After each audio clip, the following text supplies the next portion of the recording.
from just looking at these. There were times during the past 2 years when I too felt bewildered and troubled. But still here, we have people who cry out, let's live on, let's make the best of this moment. Because we can't stand still when we are in the ideal time of our lives to take on new challenges. It wasn't as if we could blame anyone, and you must have felt the frustration. Here I'm the same as I was yesterday, but the world changed like we were transported in a flash to a parallel world. I was saddened to hear that entrance and graduation ceremonies had to be cancelled. These are moments in life you want to celebrate, and missing out on them must have been upsetting. We were heartbroken when our long-planned concert tours were cancelled. And for a while, we yearned for the moments we wanted to make complete. Yes, it was a time for us to mourn for the things that COVID took away from us. A time to discover how precious each and every moment we've taken for granted were. Suga mentioned the precious things we've taken for granted, and lots of people answered our question by sharing pictures of their precious moments. Many people showed how they share their moments with nature. I think during these 2 years, they found dear the time they experienced and care for nature. Yes, but maybe because we feel an encroaching sense of dread that our time on this earth is limited, we just talked about the things we mourn, and I shudder to think about mourning for the earth. Everyone agrees that climate change is an important problem, but talking about what the best solution might be, that's not easy. It's a topic that's tough to make conclusions about. Yes, it is a tough discussion, but I learned while preparing for today that there are many young people who have an interest in environmental issues and choose it as their field of study. The future is unexplored territory, and that's where we, more than anyone, will spend our time. So these young people were searching for the answers to the question of how we must live that future. So I hope we don't just consider the future as grim darkness. We have people who are concerned for the world and searching for the answers. There are still many pages left in the story about us, and I thought we shouldn't talk like the ending's already been written. Of course, sometimes the world seems stuck in place even if you're ready to go. Sometimes it feels like you've lost your way. There was a time when we felt the same way. I've heard that people in their teens and 20s today are being referred to as COVID's lost generation. That they've lost their way at a time when they need the most diverse opportunities and must try new things. But I think it's a stretch to say they're lost just because the paths they tread can't be seen by grown-up eyes. Yes, take a look at these pictures. Here we have many who are trying hard to continue their friendships online in new ways, start learning new things, live healthier lives. I'm sorry, excuse me.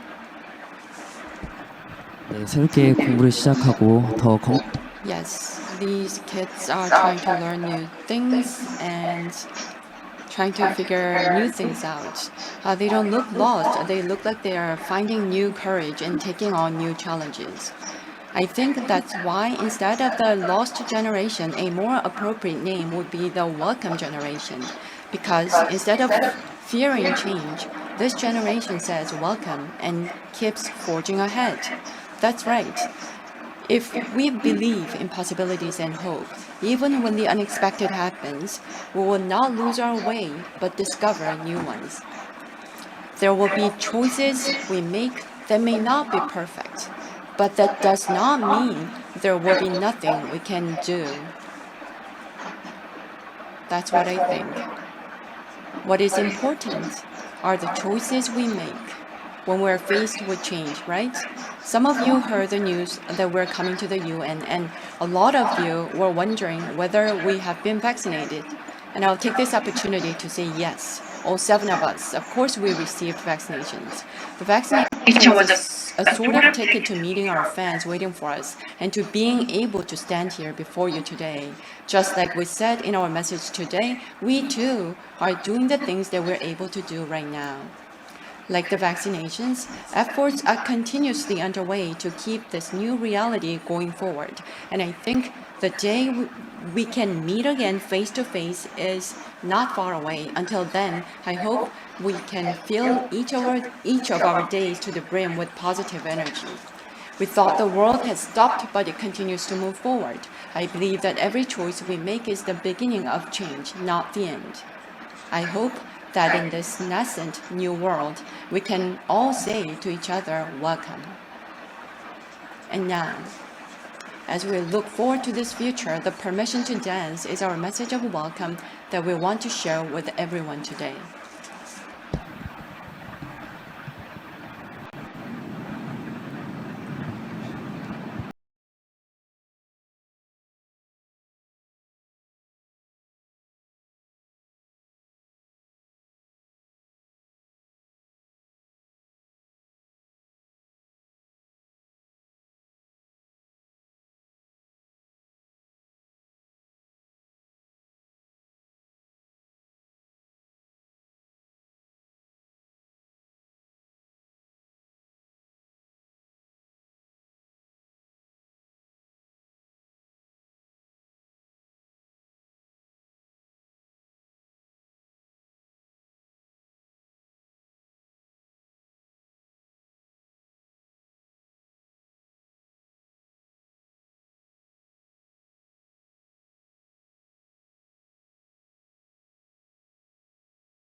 could take the wisdom and experience of established leaders and combine it with the talents and the innovation of youth? That's what we're talking about in today's discussion. What if it's not just one generation passing the baton to another, but multiple generations working and co-creating together? Well, we're being joined today by two intergenerational leaders who are doing just that. Each is using the SDG goals as a guide to focus their work and concentrate on creating together. We have legendary stateswoman, elder, and SDG advocate Gracia Michel, who's championed education as a pathway for peace and prosperity for all, especially young women. We're also being joined by STEM activist and SDG advocate Valentina Muñez Ravanal, who at 19 years old has already helped write the first artificial intelligence policy in her home country of Chile. Thank you both for joining us.